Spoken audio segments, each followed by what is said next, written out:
Olá pessoal, tudo bem? Hoje nós vamos ver sobre o pacote Matplotlib, então os mapeamentos possíveis que a gente pode fazer para melhorar a visualização, deixar os gráficos um pouco mais interessantes, então deixar nosso Data Visualization um pouco mais acessível para os nossos usuários em si. Então nós temos dois pacotes principais que a gente vai fazer o import, nós estamos trabalhando dentro do Google Colab, então dentro desse universo de notebook do Google Colab. Então vamos carregar o Pandas e o Matplotlib. Então do Matplotlib a gente vai importar o PyPlot e vamos colocar ele como alias PLT. Vamos fazer isso então. Nós temos também a nossa planilha que a gente vai utilizar como exemplo. Ela está alocada no meu GitHub, que é luapot10, e esse é o link de acesso à nossa planilha que nós temos no GitHub. Então vamos atribuir ao objeto data a função read_csv do pacote do Pandas, né, do PD. Então vamos fazer essa leitura para nós termos então acesso ao nosso banco de dados em si.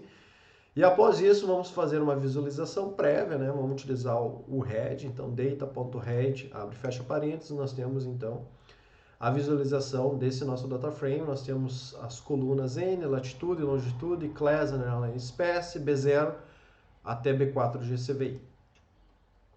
Então nós temos algumas colunas que são numéricas e uma coluna que é categórica, onde nós temos valores de soybean, e depois nós vamos ver que nós temos duas categorias, soybean é uma delas e corn é a segunda.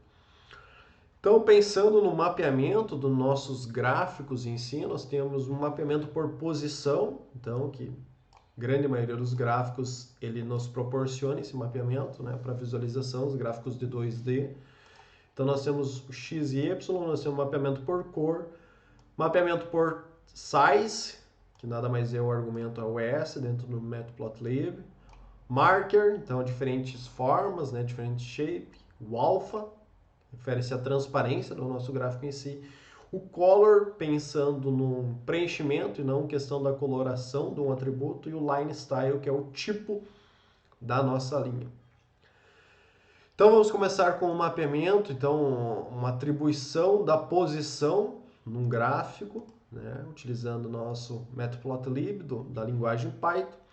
Então a gente vai utilizar então as funções do Matplotlib, onde nós estamos com alias PLT, então plt.ist, quero gerar um gráfico histograma e quero que meu valor de x seja a coluna B0 GCVI do meu DataFrame Data. Então eu faço essa seleção da coluna que eu quero utilizar desta forma. Vamos colocar um plt.show para mostrar basicamente apenas o gráfico em si e não mais informações de texto junto com ela. Então vamos rodar isso aqui. Nós temos então um gráfico que está colocando o valor prioritariamente de x, né, que são as classes, os intervalos que nós temos de histograma. E claro, ele aqui está contabilizando também count, né, no y. Então ele tem a configuração, apesar de a gente informar apenas uma coluna para plotar, ele gera um gráfico 2D, onde temos valores de y e de x. Um outro possível exemplo é o boxplot, então plt.boxplot, e no meu x eu quero que seja, novamente, a minha coluna data B0 GCVI. Então eu faço a seleção da minha coluna B0 GCVI do meu data frame chamado data. PLT show, nós temos então o nosso boxplot, e apesar de a gente selecionar os valores e plotar esses valores no eixo X, nós temos então a configuração do eixo Y, que nada mais é esse boxplot do que a distribuição dos valores que nós encontramos nessa coluna, com uma possibilidade de visualização de algumas estatísticas, como essa linha horizontal. Aqui nós temos então a mediana, que seria o terceiro quantil, o primeiro quantil. Nós temos aqui também os valores possíveis de outliers. Muitas vezes nós temos esses valores como outliers mesmo, mas em alguns casos, dependendo da base de dados em si, esses valores representam o conjunto de dados em si, e para isso é uma matemática totalmente paralela, que seja basicamente o tratamento de valores outliers em si. Então, como uma possibilidade de mapeamento da posição, é muito mais comum a gente informar pelo menos duas colunas nesse mapeamento. Então, a coluna de um data frame que a gente gostaria de que esteja no eixo X e outra no Y, então a gente acaba usando, na maioria das vezes, X e Y dentro do nosso mapeamento de posição. Então, nesse caso, a gente vai utilizar um scatter plot, então é um plt.scatter, nada mais é do que um gráfico de distribuição de pontos. Então, o meu data vai ser data, o meu X vai ser B4 GCVI, meu Y vai ser o B3 GCVI, dou um PLT show e vai nos mostrar esse gráfico de distribuição de pontos. Então, nós temos esse mapeamento informando essas duas posições, tanto o Y quanto o X. Certo? Passando então para atribuição de cores, né? Então, cor como atributo. Então, novamente, nós estamos trabalhando com a mesma estrutura de gráfico de cima, apenas modificando o atributo color. Que nesse caso nós temos color igual a green. Aí a gente pode colocar a cor em inglês ou a cor em hexadecimal.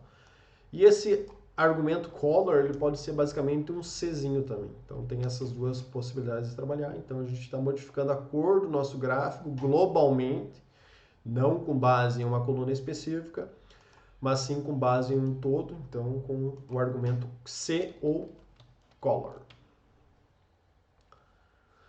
Certo? Passando para um segundo modificação do nosso gráfico, nós temos o S, que nada mais é do que o size, o tamanho dos atributos do meu gráfico em si. E nesse caso ele não vai funcionar se tu escrever size aqui, ele vai funcionar apenas com o S. Então nós temos a mesma estrutura acima, modificando o S igual a 150.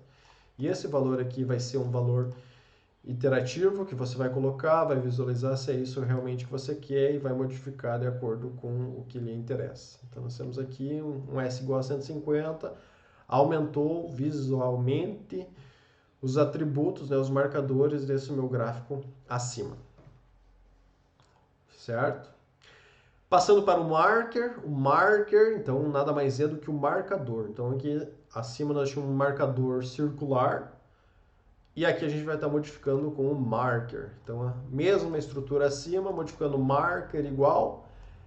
E aqui nós temos um circunflexo. O circunflexo leva a entender que o que eu quero como marcador é um triângulo. Então nós vamos ter marcador como triângulo aqui. Se eu colocar um S de squared, nós vamos ter um marcador quadrado e assim nós temos diversos tipos de marcadores. Vocês podem pesquisar isso no seu navegador em si. Vocês vão encontrar diversas formas de marcadores em si. Certo? Vamos deixar esse daqui. Beleza.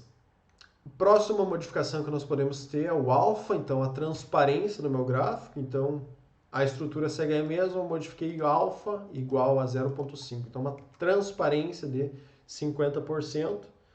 Nós temos então um gráfico, a representação do gráfico desta maneira. Color, mas nesse color agora nós vamos querer esse color como função de preenchimento, uma vez que a gente vai estar trabalhando com PLT bar, que são um gráfico de barras. Então, data eu quero que seja igual a data, igual ao meu data frame. O X eu quero que seja as categorias da class underline espécie. O height, então eu quero que seja a coluna B3 GCVI. Então, a altura eu quero que seja B3 GCVI. E o color, que nesse caso vai representar um preenchimento, eu quero que seja em laranja. Temos então aqui esse preenchimento com a utilização do argumento color. No R nós sabemos que temos a diferenciação do color e do fill. No entanto, para Python nós temos basicamente, utilizando o matplotlib, nós temos esse color que funciona das duas maneiras, tanto para preenchimento quanto para coloração de atributos nos gráficos, pensando em atributos de marcadores. E por último nós temos então a possibilidade de modificar o tipo de linha, então line style. Então nós estamos trabalhando agora com plt.plot.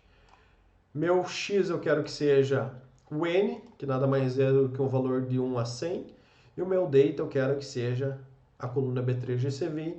E quero modificar o estilo da minha linha, né, que esse é um gráfico de linha, que ela seja pontilhada. Então nós temos esse diferente marcador pontilhado. Nós também podemos pesquisar e tem diferentes tipos de marcadores, tracejado, tracejado longo, tracejado curto ou até mesmo linha sólida. Temos essa possibilidade de diferentes tipos de linha, line styles. Certo? Aqui eu apresentei para vocês as formas mais comuns de modificação de atributos para plotagem, utilizando o pacote Matplotlib, que é o pacote mais utilizado para a criação de gráficos da linguagem Python. Espero ter ajudado de alguma forma. Muito obrigado por assistir esse vídeo e até mais.